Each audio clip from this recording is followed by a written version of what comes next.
Okay, so in today's video for Python for business users, we're going over the Python datetime module. I started off here on the Python docs page, so you can know where to reference this the material for this library. But this video is going to be an overview, and then in other videos I will cover some of these modules in greater detail. But for business cases, there's really three main time types, if you will, that I find myself using, and let me just go over some instruction on how to use them. The first is the datetime module. And before we start, we need to import. So we're going to import the datetime module. This is the common import command that people will use. The DT is a convention. If you don't want to use that, you can just simply put import datetime, and then you'll use the full expression datetime when running the datetime commands. DT saves you a little bit of typing. So I'll import that, and now how to use the datetime function, if you will. The datetime function takes these arguments: an argument for year, for month, for day, hour, minute, second, and microsecond. And as you see, when we come down here, I've got a note. There are 1 million microseconds per second. To use this function, you just simply enter this information, and now we've created a datetime object consisting of both the date and the time. The next method or function, whatever we want to call it, is the date. And the date is simply a Python object that captures the date with the year, the month, and the day. And to do that, we simply type dt.date and then the arguments, and now we have a datetime.date object. Lastly, we have the time, and to do that, same thing, but the time object only carries with it values for the hour, the minute, the second, and the microsecond. And to do that, dt.time, input the arguments, and we have a datetime.time object. Alright, now just a little bit more explanation on what these are and when I might use one versus the other. So we'll start with the datetime object, and I've created another object here. The datetime object is for business users. It's something I would use whenever I'm doing something like capturing transactions. So if I'm going to send and record transactions in a database or maybe a spreadsheet, I don't know. If I'm going to be tracking anything that's process based, maybe recording when inventory is received or when inventory goes out.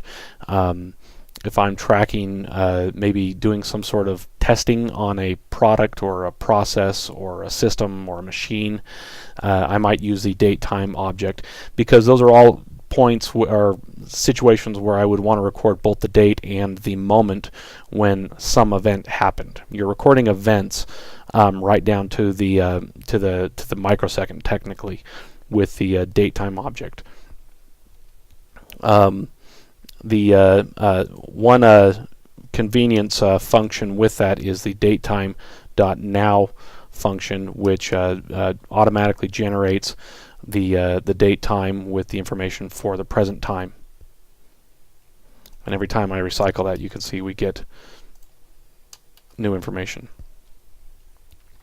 Okay, so the date function is the one that I personally end up using the most, because I'm doing a lot in my insurance practice with tracking promotion dates, hire dates, ages through dates of birth, that kind of thing.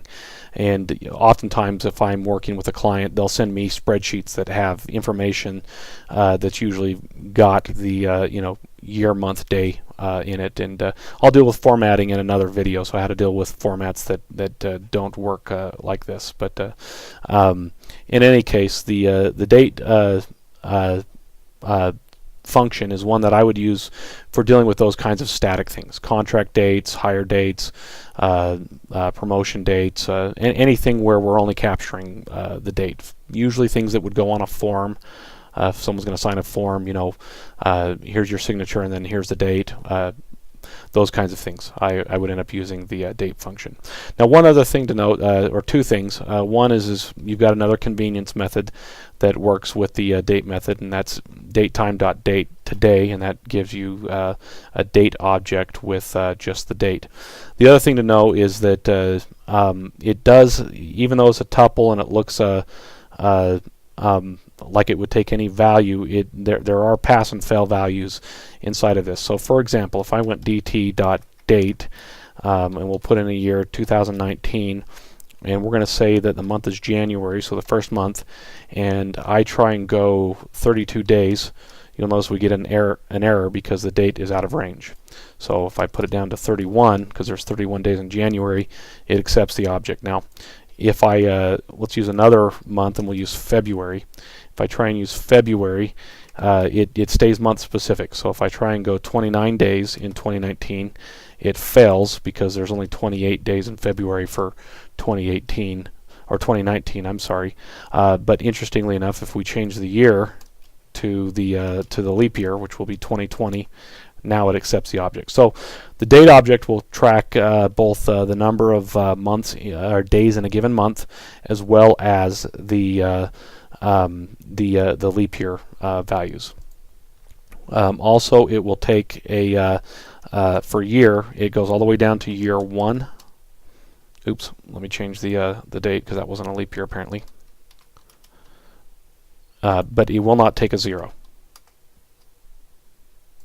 And that's true for all the values. So I cannot go to a 0 for the month. It must be between 1 and 12. And then the dates are calibrated to the days are calibrated to the month that we're in. So, and again, counting for a leap year. The last one that we talked about is time. Again, hour, minute, second, microsecond. And truthfully, I don't use this one a lot. And that's not for anything. That's not because there's anything wrong with it. I just, in my personal use case, I don't have a lot of need to track time independent of the date. If I were going to use a timer, I would probably use another module, something like the Time It, or there are a few other more scientific libraries or modules out there that can accomplish that. But again, I don't have a lot of use for it. But pretty straightforward. You get the date time value there, calibrated to time only. The only distinction I would make with this is that this particular part of the date time module is 0 indexed. So for example, if we go datetime.time, and there's 23 hours in a day, it uses military time. If I say, or 24 hours in a day, if I say 24, so hour 24, and then we'll say minute 30, second 30, and then microsecond 500,000. I think that's 500. Yep.